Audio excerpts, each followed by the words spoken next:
नमस्कार। इस चैप्टर में भारतीय इकोनॉमी की बात करते हैं।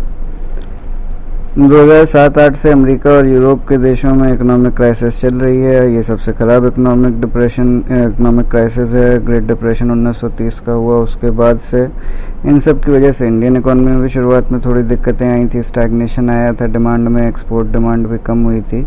रियल्टी सेक्टर में भी काफ़ी नुकसान देखा गया था। उस स्लो डाउन की वजह से भारत की जीडीपी भी एक्सेलरेट करना शुरू कर गई थी। 8.8 चल रही थी 2002-03 से 7-8 के बीच में, और फिर 8-9 से फिर वो 6.7 हो गई, और उसके बाद थोड़ी सी रिकवरी तो हुई, 8.6 और 9.3 हुआ 9 और 10 में, लेकिन उसके बाद दोबारा 11-12 में 6.2 और 12-13 में 5, फिर 13-14 में 5 के भी नीचे पहुंच गई इंडियन इकोनॉमी।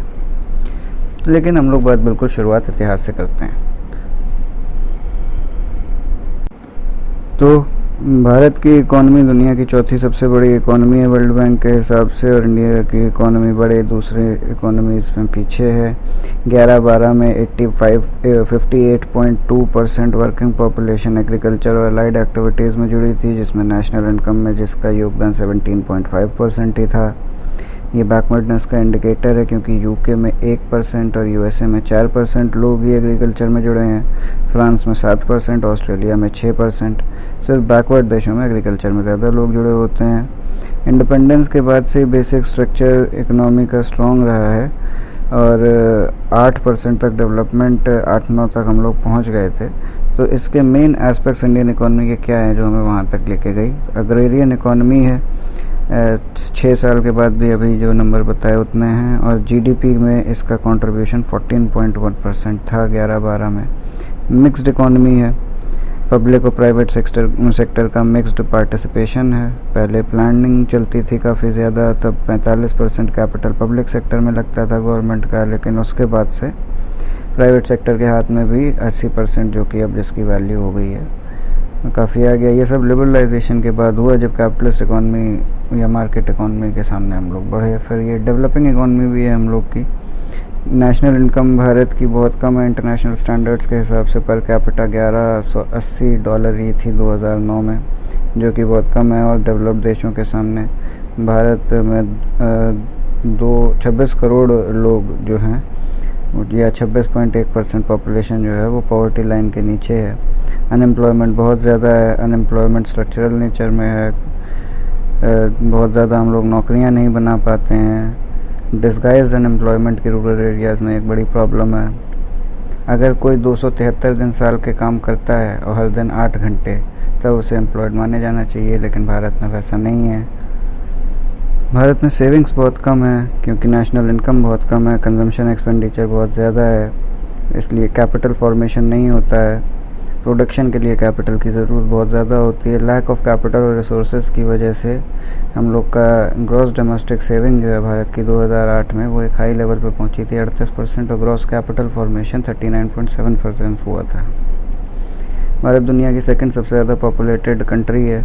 91 से 2001 तक 21.34% पॉपुलेशन बढ़ी है। इतना ज़्यादा ग्रोथ रेट होने की वजह से 1.7 करोड़ नए लोग हर साल जुड़ते हैं, इसलिए 102.7 करोड़ हम लोग हैं। दुनिया की पॉपुलेशन का 16.7%। इतने के लिए हम लोग के पास लैंड एरिया सिर्फ 2.42% है दुनिया का। तो लार्ज इंडस्ट्रियलाइजेशन हम लोग इसीलिए नहीं कर पाते, मॉडर्न और एडवांस टेक्नोलॉजी नहीं है हम लोग के पास, और डेवलपमेंट इसलिए इकोनॉमी की बहुत तेज़ नहीं हो पाती है। इसके अलावा हम लोग के जो इम्पोर्टेंट फैक्टर हैं कैरेक्टरिस्टिक्स के, प्राइमरी सेक्टर जो है इंडियन इकोनॉमी का वो एग्रीकल्चर और रिलेटेड सेक्टर ही हैं, जो कि 18.9% कंट्रीब्यूशन कर रहे हैं जीडीपी में 8-9 में। सेकेंडरी सेक्टर जो है इंडियन इकोनॉमी का इंडस्ट्री, मैन्युफैक्चरिंग और इलेक्ट्रिसिटी है, जिसका कंट्रीब्यूशन 23.8% है। फिर एक टर्शरी सेक्टर है, वो बिजनेस, ट्रांसपोर्ट, कम्युनिकेशन और सर्विसेज है, उसमें 57.3% उसका कंट्रीब्यूशन है। ग्रॉस प्रोडक्ट में पब्लिक सेक्टर का कंट्रीब्यूशन 20% से कम है। पर कैपिटा इनकम के मामले में भी भारत बहुत अच्छा नहीं है। 2001-2 से 4-5 तक नेट नेशनल प्रोडक्ट जो था भारत का, उसकी ग्रोथ एक्सेलरेट हुई थी 6.4% पे, और पर कैपिटा का एक्सेलरेशन था 4.7%। 4-5 से 9-10 के बीच में एक्सेलरेशन नेट नेशनल प्रोडक्ट का था, ग्रोथ रेट था 8.4%, और पर कैपिटा इनकम का प्रोडक्शन बढ़ा था 6.85% से। तो थोड़ा थोड़ा हम लोग आगे बढ़ रहे हैं।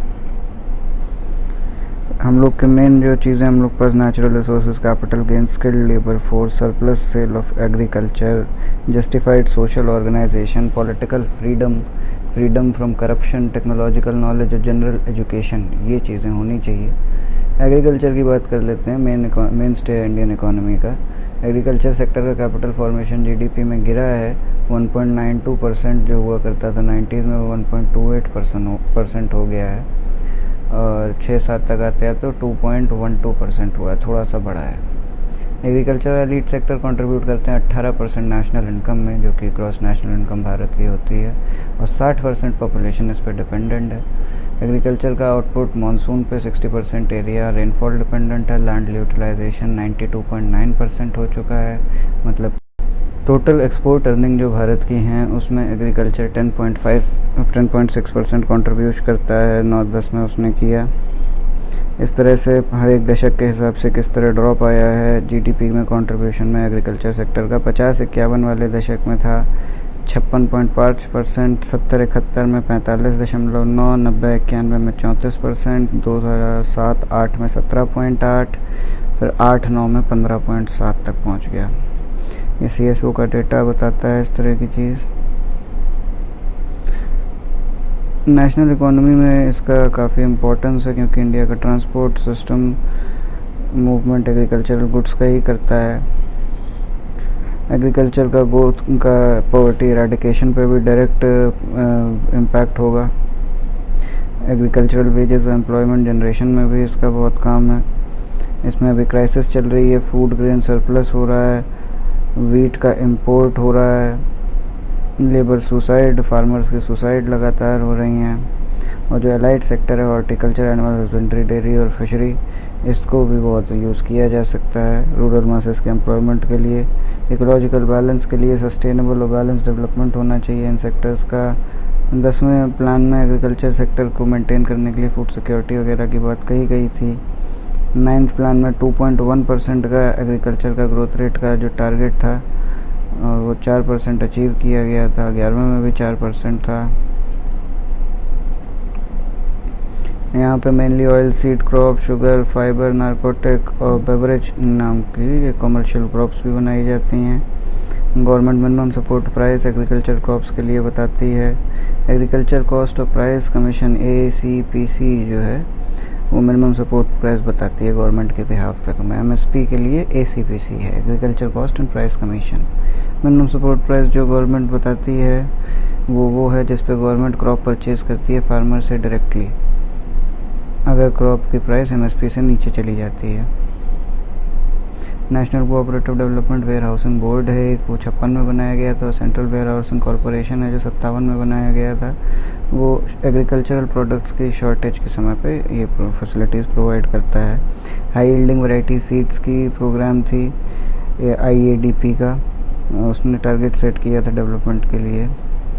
ग्रीन रेवोल्यूशन भारत में हुआ, वो नॉर्मन बोगलो जो एग्रीकल्चरल साइंटिस्ट हैं उन्होंने दुनिया में किया, और भारत में MS स्वामीनाथन ने उसे आगे बढ़ाया।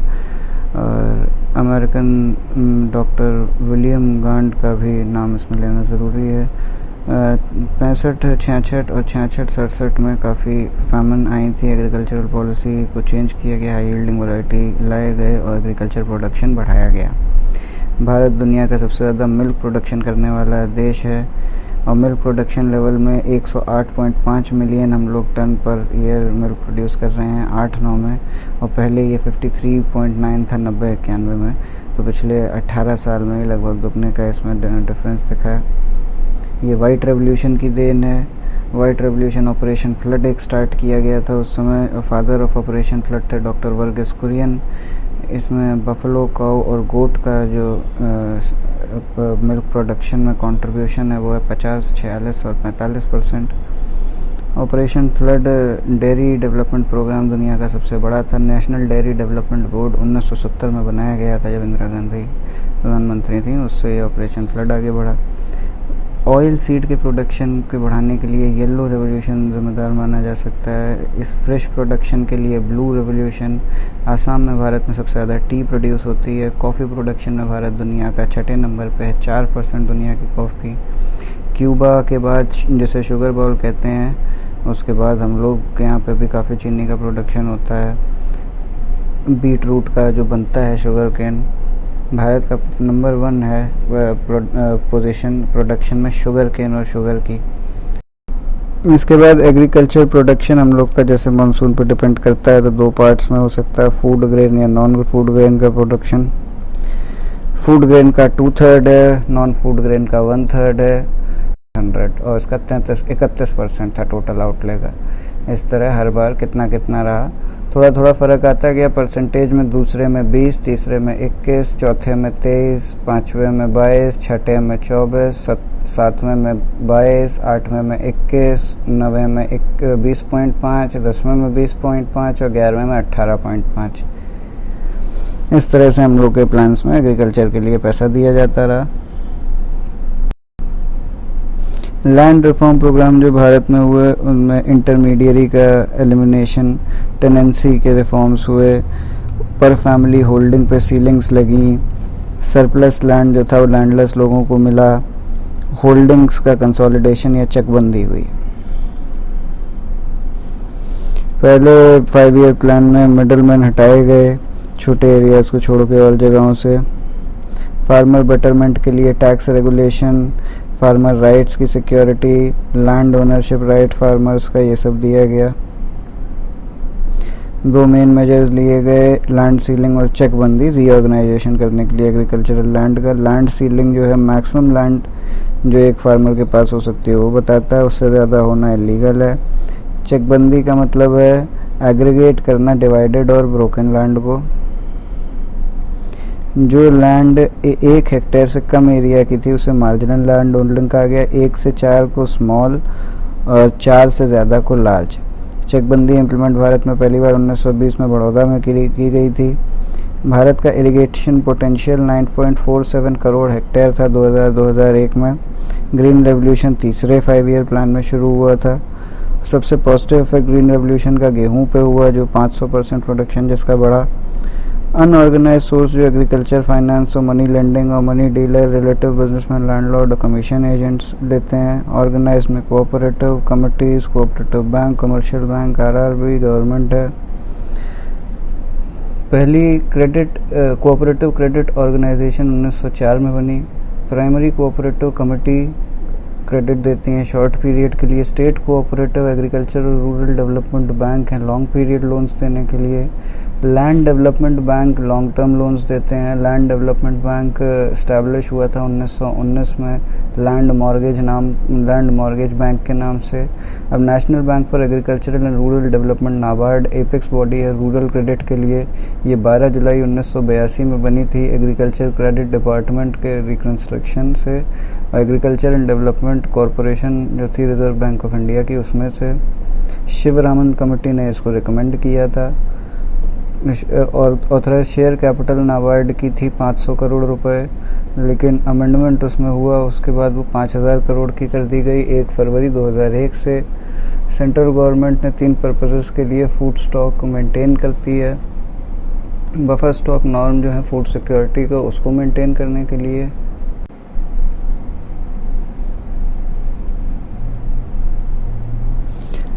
उसके अलावा monthly supply public distribution system से जाती रहे इसके लिए, और market intervention, market price, open market prices को स्टेबलाइज करने के लिए। 58 मिलियन टन हम लोग का बफर स्टॉक था सन 2002 की शुरुआत तक।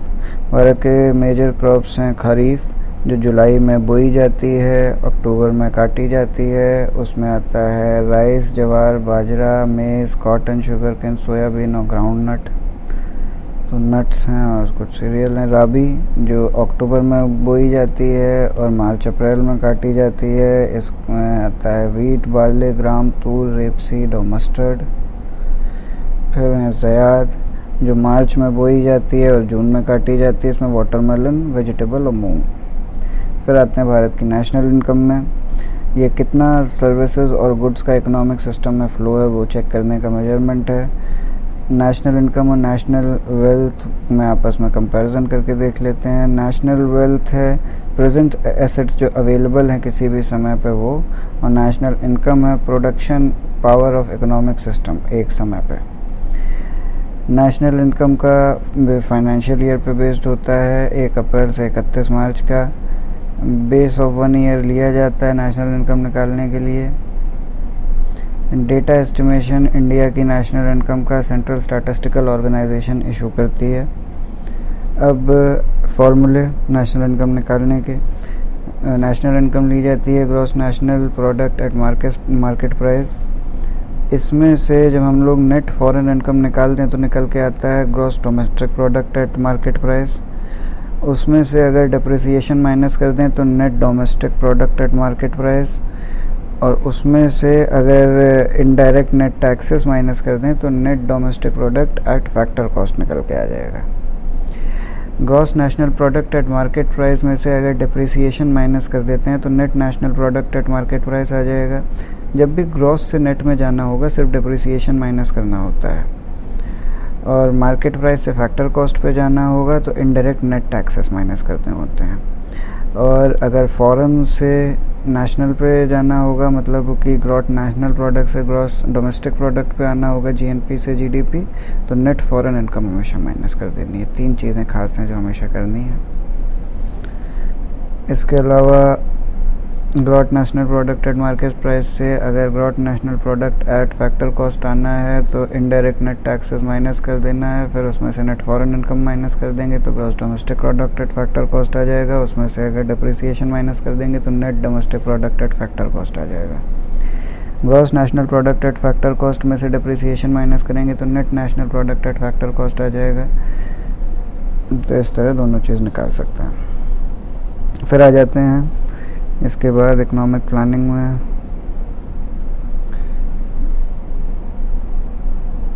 प्लानिंग के ऑब्जेक्टिव्स से director principles of state policy पूरे करने के लिए थे। एक प्लान्ड इकॉनमी भारत में बनाई जाए, ऐसा 1934 में विश्वेश्वरैया की किताब था। 1938 में ऑल इंडिया कांग्रेस कमेटी ने भी यही डिमांड की, और 44 में 8 इंडस्ट्रियलिस्ट ने बॉम्बे प्लान में भी यही बात की। फिर एक गांधीयन प्लान था उसी समय आया जो मन नारायण ने 1944 में वो दिया, और पीपल्स प्लान एम.एन. रॉय ने दिया, और 1950 में एक सर्वोदय प्लान जयप्रकाश नारायण ने दिया। 1947 के बाद एक प्लानिंग कमीशन इकोनॉमिक प्लानिंग के लिए बनाई गई, उसके चेयरमैन जवाहरलाल नेहरू थे। उन्होंने प्लानिंग कमीशन मार्च 1950 में बनाई और पहला 5 ईयर प्लान 1951 में निकला। नॉन कॉन्स्टिट्यूशनल एडवाइजरी कॉरपोरेशन होती थी। इसका बेसिक एम होता था रैपिड इकोनॉमिक ग्रोथ लाना agriculture, industry, power, transport, communication sectors में। 11-12 5 ईयर प्लान भारत में हुए, तो उसमें कितना टारगेट रखा गया जीडीपी का और कितना आया और कौन सा मॉडल था ये जल्दी से देख लेते हैं। पहला प्लान 51 से 56 था, उसमें 2.1% टारगेट था, 3.6% आया। इसे हैरड दामोदर मॉडल कहते हैं। दूसरा 56 से 61 4.5% target, 4.1% achieved. PC Mahalanobis plan बोलते हैं, पीसी महालोनोविस। थर्ड प्लान 1961 से 66 5.6% एम, 2.8% अचीव्ड। सुखमय चक्रवर्ती और प्रोफेसर सादी प्लान है ये। फोर्थ प्लान 69 से 74 5.7% टारगेट, 3.3% अचीव्ड। अशोक रुद्र और एलन एस मैनी प्लान है ये। उसके बाद पांचवा प्लान 1974 से 79 तक 4.4% टारगेट, 4.8% अचीवमेंट। ये इन्वेस्टमेंट मॉडल था प्लानिंग कमीशन का, चौथा और पांचवा दोनों ही। और सिक्स्थ प्लान 80 से 85 तक 5.2% टारगेट, 5.7% अचीव्ड। इन्वेस्टमेंट योजना बेस्ड था, इंफ्रास्ट्रक्चरल चेंज लाया गया था ग्रोथ मॉडल में। सातवां प्लान 85 से 90 5% टारगेट, 6% अचीवमेंट। प्रणब मुखर्जी ने प्लान प्रिपेयर किया था। फिर आठवां प्लान 92 से 97 5.6% target, 6.8% achieved. John W Miller का मॉडल था। नाइन्थ प्लान 97 से 2002 6.5% टारगेट, 5.4% अचीवमेंट। प्लानिंग कमीशन ने क्रिएट किया था। 10th प्लान 2002 से 7 8% टारगेट, 7.2% अचीवमेंट, ये भी प्लानिंग कमीशन का ही था। 2007 से 12 9% टारगेट और अचीवमेंट 8% करीब। और ये प्रोफेसर सी रंगराजन ने बनाया था प्लान। फिर उसके बाद किस किस टाइप की प्लानिंग होती है। एक होती है इम्पेरेटिव प्लानिंग, इसमें सेंट्रल प्लानिंग अथॉरिटी डिसाइड करती है हर एस्पेक्ट पे इकोनॉमी के, और टारगेट सेट करती है और प्रोसेस डिलीनिएट करती है उसे अचीव करने के लिए, स्ट्रिक्टली फॉलो करने के लिए। ये ज़्यादातर सोशलिस्ट इकोनॉमी में यूज़ होता है। फिर एक है इंडिकेटिव प्लानिंग, उसमें स्टेट जो है एक ब्रॉड पैरामीटर और गोल सेट करती है इकोनॉमी के लिए, और अन्य सेंट्रलाइज्ड प्लानिंग अथॉरिटीज़ काम करती हैं, और स्टेट खुद से प्लान करती है, टारगेट नहीं प्लान करती है, सिर्फ ब्रॉडली इंडिकेट करती है कि टारगेट कैसे अचीव करना है। भारत में 8वें 5 ईयर प्लान में इंडिकेटिव प्लानिंग यूज़ की गई थी, और कई डेवलप्ड देश भी करते हैं। फिर होती है पर्सपेक्टिव प्लानिंग, ये लॉन्ग पीरियड ऑफ टाइम के लिए होती है, 15 से 20 साल के लिए। इसमें हाईली स्पेशलाइज्ड टास्क है ये, और इसमें ऑपरेशनलाइज किया जाता है 5 ईयर प्लान और एनुअल प्लान से। एक पर्सपेक्टिव प्लान बनाया जाता है जो डायरेक्शन क्या होगी इकोनॉमी की वो तय करे। एक रोलिंग प्लान जिसमें 3 अलग अलग स्टेप हैं। पहला है इस साल का प्लान बनाना, जिसमें एनुअल बजट आता है। फिर दूसरा है कुछ फिक्स नंबर ऑफ ईयर्स का प्लान बनाना, 3, 4, 5 साल के, और हर साल उसे रिवाइज करना इकोनॉमी के हिसाब से। और एक पर्सपेक्टिव प्लान बनाना 10, 15, 20 साल के लिए। फिर एक कोर प्लान होता है, इसमें प्लानिंग कमीशन स्टेट से कहती है कि अपना प्रोजेक्टेड रेवेन्यू एस्टिमेट्स बताएं। उसके बेसिस पे प्लानिंग कमीशन डिटरमाइन करती है कि एक्सपेंडिचर हेड जो हैं स्टेट के एनुअल प्लान के क्या क्या होंगे। इससे जो है प्लान के टारगेट रियलिस्टिक लिमिट में रहते हैं, और डाइवर्जन ऑफ फंड जो होता है प्रायोरिटी आइटम से दूर नॉन प्लान अकाउंट में वो ना हो। आजकल कोर प्लान का ही ज़्यादा चल रहा है।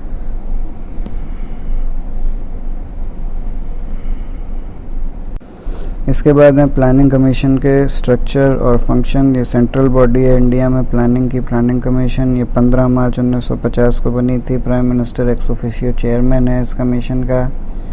ये कॉन्स्टिट्यूशन में मेंशन नहीं है। एक एडवाइजरी बॉडी है, स्पेशलिस्ट इंस्टीट्यूशन है। यूनियन कैबिनेट ने प्रपोजल पर बनाया था पार्लियामेंट के। गवर्नमेंट इसका ऑर्गेनाइजेशन चेंज कर देती है। नेहरू पहले चेयरमैन थे प्लानिंग कमीशन के। डिप्टी चेयरमैन का कोई एक फिक्स टेन्योर नहीं होता है, सब अपॉइंटमेंट मेंबर्स के गवर्नमेंट करती है। गवर्नमेंट चेंज कर सकती है इसके मेंबर्स को, कितने होने चाहिए वो भी चेंज कर सकती है। डिप्टी चेयरमैन प्लानिंग कमीशन का है, वो कैबिनेट रैंक के मिनिस्टर की तरह होता है। कमीशन एस्टिमेट जो है फिजिकल कैपिटल या ह्यूमन रिसोर्स करती है। कमीशन एस्टिमेट करती है फिजिकल कैपिटल और human resource. Commission plan prepare करती है, मैक्सिमम इफेक्टिव और इम्पार्शियल यूज़ नेशनल रिसोर्सेज का हो पाए उसके लिए। क्रिटिकल एनालिसिस करती है और रिफॉर्मेटिव सजेशंस देती है ये कमीशन। फाइनल क्लियरेंस प्लानिंग को नेशनल डेवलपमेंट काउंसिल देती है। ये 6 अगस्त 1952 में बनी थी। इसके भी एक्स ऑफिशियो चेयरमैन प्रधानमंत्री हैं, और सेक्रेटरी प्लानिंग कमीशन का जो है वो एक्स ऑफिशियो सेक्रेटरी है इस काउंसिल का। सारे स्टेट्स के चीफ मिनिस्टर इसके मेंबर हैं, दोनों के ही। और ये एनडीसी जो है एक एक्स्ट्रा कॉन्स्टिट्यूशनल बॉडी है। ये कोऑपरेटिव एनवायरनमेंट बनाती है इकोनॉमिक प्लानिंग का स्टेट्स के बीच में। इसके मेन फंक्शंस हैं प्लानों का मैनेजमेंट हो पाए टाइम टू टाइम, पॉलिसी जो डेवलपमेंट को इफ़ेक्ट करती हैं वो एनालाइज हो पाएँ, फिक्स्ड जो एम है हर एक प्लान का उसके लिए सजेशंस देना, और फाइनल शेप देना प्लान को। इकोनॉमिक डेवलपमेंट के भारत में कई मॉडल रहे हैं। पहला है नेहरू महालनोबिस मॉडल। ये है स्ट्रैटेजी ऑफ डेवलपमेंट जो दूसरे 5 ईयर प्लान में यूज़ हुई थी, वो उससे लेके 80s तक। लेस प्रिविलेज सेक्शन जो है उसके लिए अपॉर्चुनिटीज़ बढ़ाना इसका मेन मोटिव था। सोशल जस्टिस इसका मेन रोल था। कॉमन मैन की poverty alleviation, unemployment, disease, ignorance, ये सब दूर करने की कोशिश कर रहे थे। पब्लिक सेक्टर का यूज़ करके इकोनॉमी को बहुत ऊंचाइयों तक स्टेट ले जाए, ये था इसका एम। एक गांधीयन मॉडल था ग्रोथ का, वो आचार्य एस.एन. अग्रवाल ने 1944 में दिया था और 1948 में रिएफर्म किया था। इसमें मटेरियल और कल्चरल लेवल पे अपने आप को स्टैंडर्ड बढ़ाना था।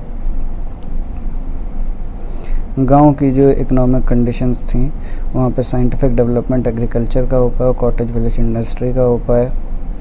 इसने एग्रीकल्चर को रिफॉर्म करने की कोशिश करनी थी क्योंकि वो इकोनॉमिक प्लानिंग में सबसे इम्पॉर्टेंट एस्पेक्ट इनके हिसाब से था। गांधीयन मॉडल जो था उसका एम था मैक्सिमम सेल्फ सफिशिएंसी हो जाए विलेज कम्युनिटी की और रिहेबिलिटेशन हो पाए, डेवलपमेंट हो पाए और एक्सपेंशन हो पाए कॉटेज इंडस्ट्री का, एग्रीकल्चर का। स्पिनिंग और वीविंग यहाँ पे बहुत ज़रूरी मानी गई थी। नेहरू हेवी इंडस्ट्रीज़ को देना चाहते थे लेकिन गांधीयन मॉडल को भी उन्होंने एग्रीकल्चर को सपोर्ट और एग्रीकल्चर, हैंडीक्राफ्ट और कॉटेज इंडस्ट्री को दिया। फिर एलपीजी मॉडल आया 91 में, डॉक्टर मनमोहन सिंह जो फाइनेंस मिनिस्टर थे। इसने एक नई स्ट्रेटजी निकाली लिबरलाइजेशन, प्राइवेटाइजेशन और ग्लोबलाइजेशन की, जिससे कि प्राइवेट सेक्टर को बड़ा रोल दिया जाए। इससे एफडीआई ज़्यादा आया हम लोग की ग्रोथ प्रोसेस के लिए। एक्सपोर्ट लेड ग्रोथ करनी थी हम लोगों को, इंपोर्ट को सब्सटीट्यूट करना था, स्टेट का रोल रिड्यूस करना था और प्लानिंग फंडामेंटलिज्म ख़त्म करना था और लिबरल इकोनॉमी बनानी थी। इसके अलावा एक पूरा मॉडल डेवलपमेंट का है 20 जनवरी 2004 का।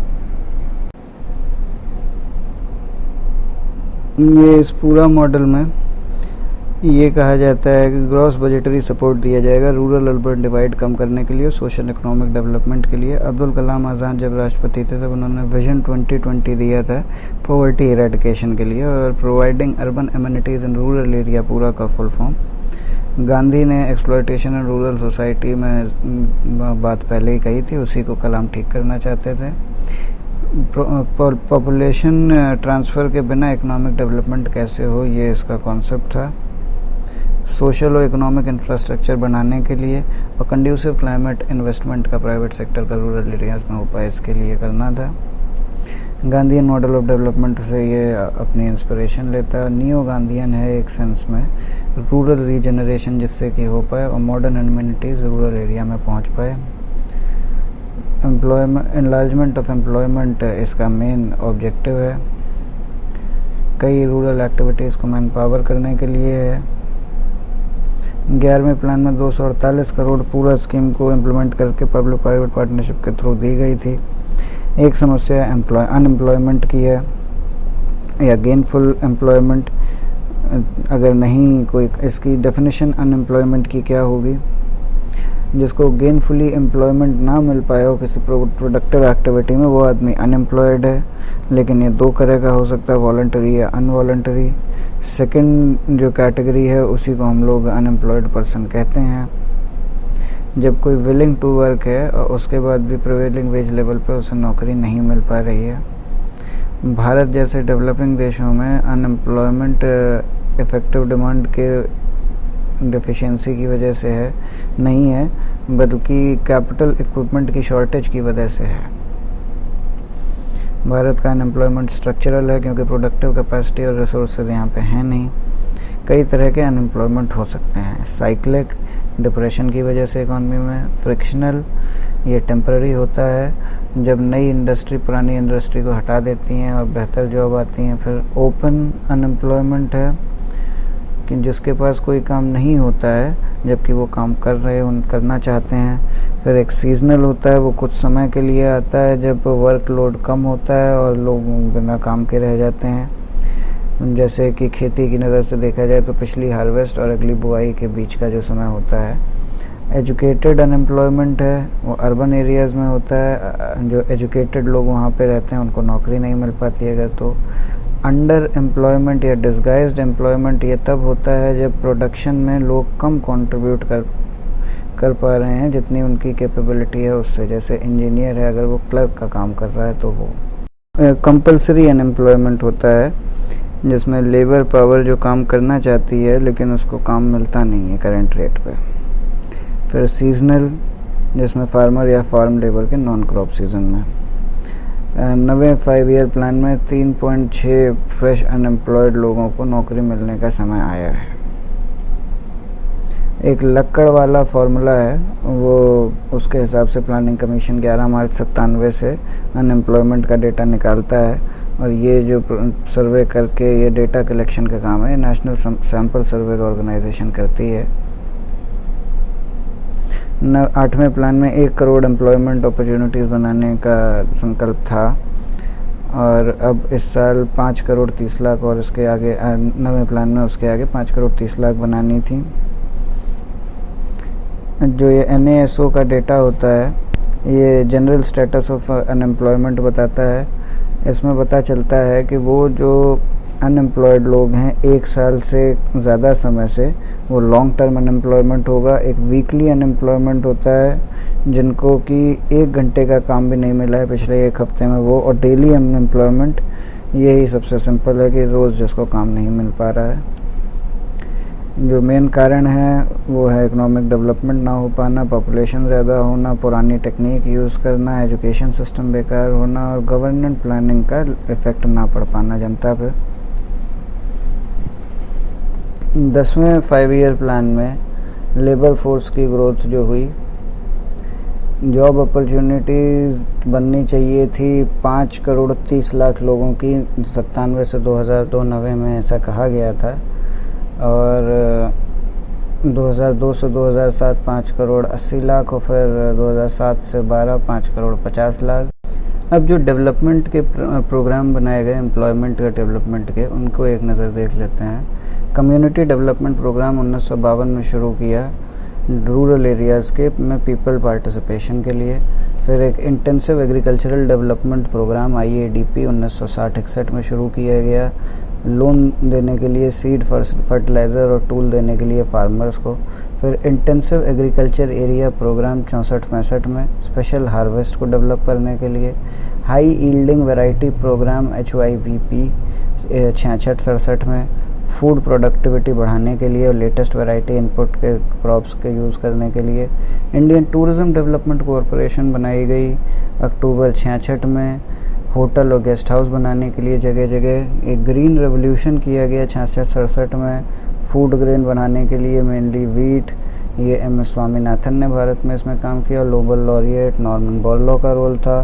फिर नेशनलाइजेशन किया गया 14 बैंकों का 19 जुलाई 1969 में लोन देने के लिए एग्रीकल्चर और रूरल डेवलपमेंट और अन्य प्रायोरिटी सेक्टर्स में।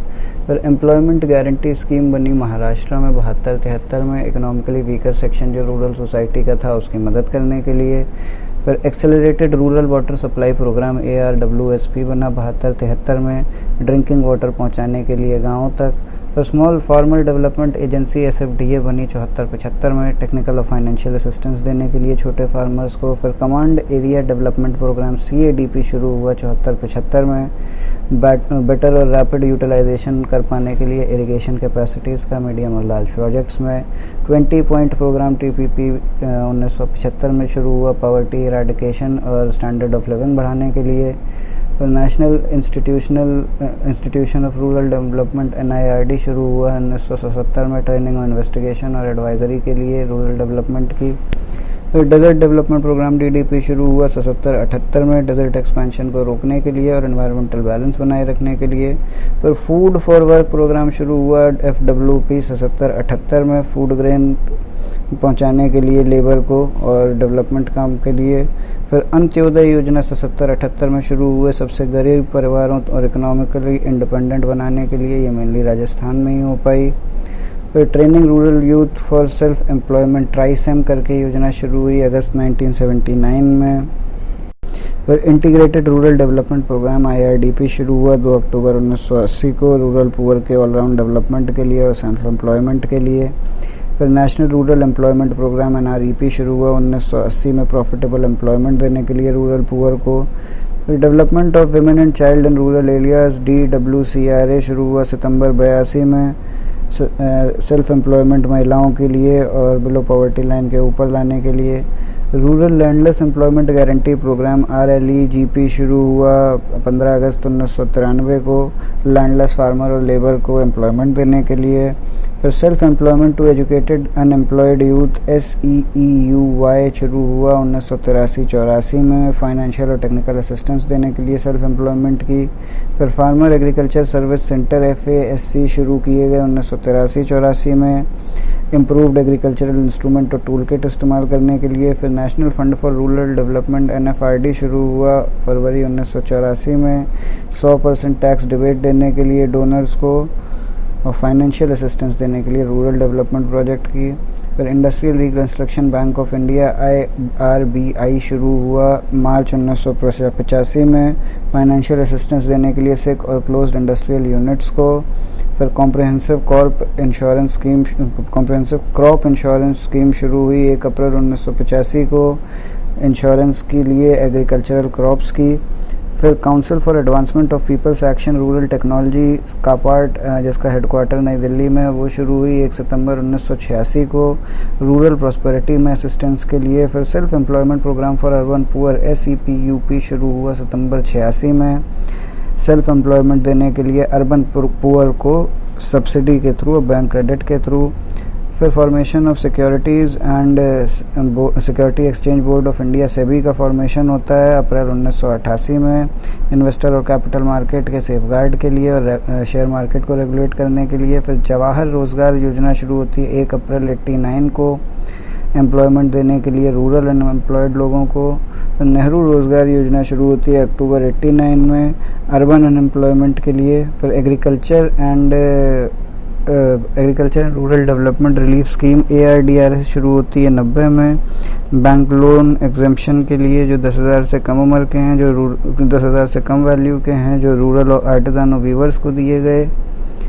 फिर scheme of urban micro enterprise SUME शुरू होती है 90 में अर्बन पुअर लोगों की स्मॉल एंटरप्राइज के लिए असिस्टेंस के लिए। फिर urban veg employment scheme SUWE शुरू होती है वेज एम्प्लॉयमेंट के लिए बेसिक फैसिलिटीज़ गरीबों को दे के अर्बन एरियाज़ में जहाँ पे पॉपुलेशन 1 लाख रुपए से कम है, 1 लाख लोगों से कम है। इसके बाद scheme for housing and shelter upgradation शशु 1990 में शुरू हुई एम्प्लॉयमेंट देने के लिए शेल्टर अपग्रेडेशन अर्बन एरियाज़ में जहाँ पे पॉपुलेशन 1 से 20 लाख है।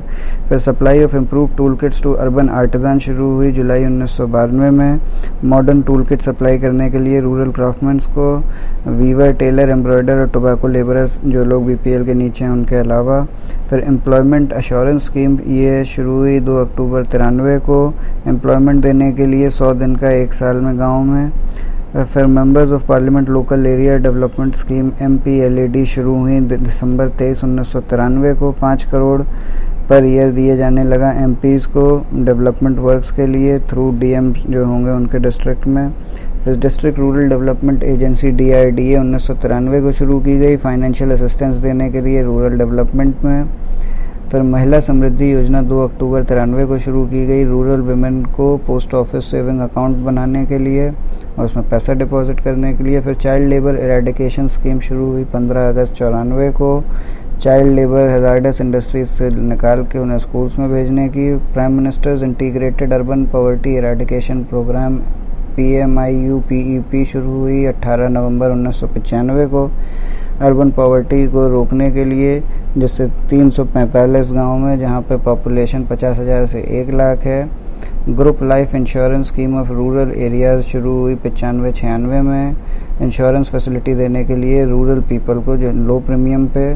फिर नेशनल सोशल असिस्टेंस प्रोग्राम 95 में शुरू हुआ जो लोग BPL के नीचे थे उनके लिए। फिर गंगा कल्याण योजना 97-98 आई जिसने फाइनेंशियल असिस्टेंस दिया गाँव वालों को और खेतिहर लोगों को जिनसे कि वो नई डेवलपिंग ग्राउंड्स ढूंढ पाएँ वाटर रिसोर्सेज के लिए।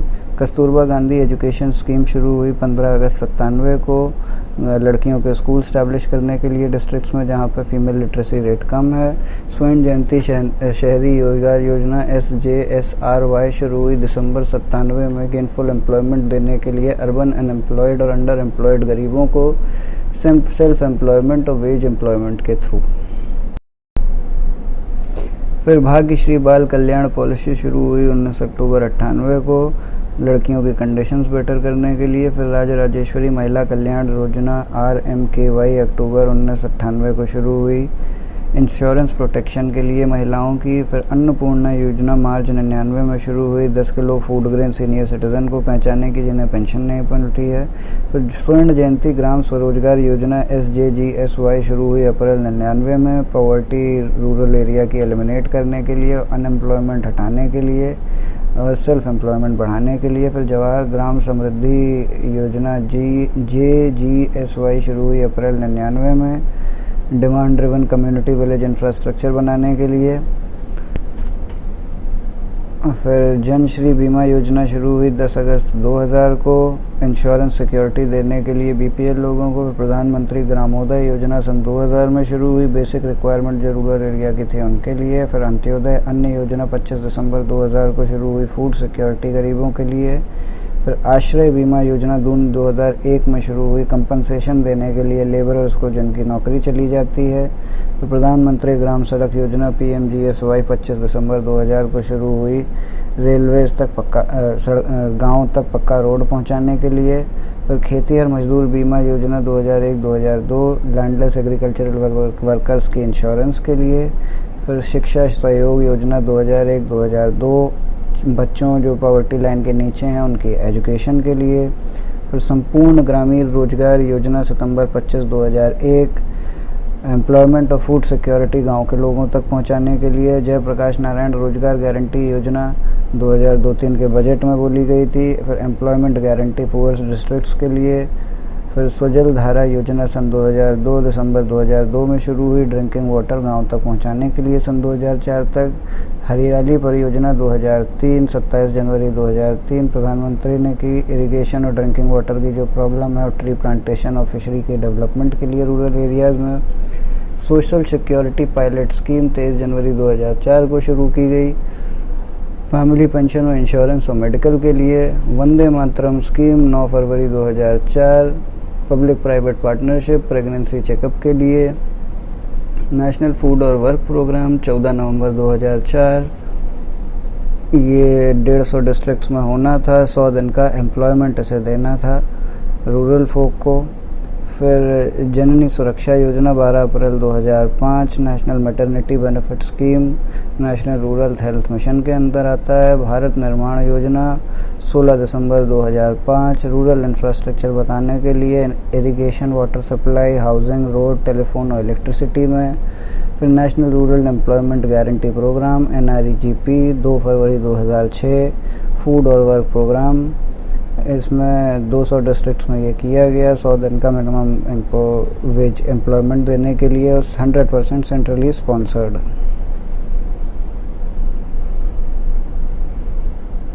इसके बाद फिर कई सारी योजनाएं वो आगे डिस्कस करेंगे। अभी के लिए इतना ही, धन्यवाद।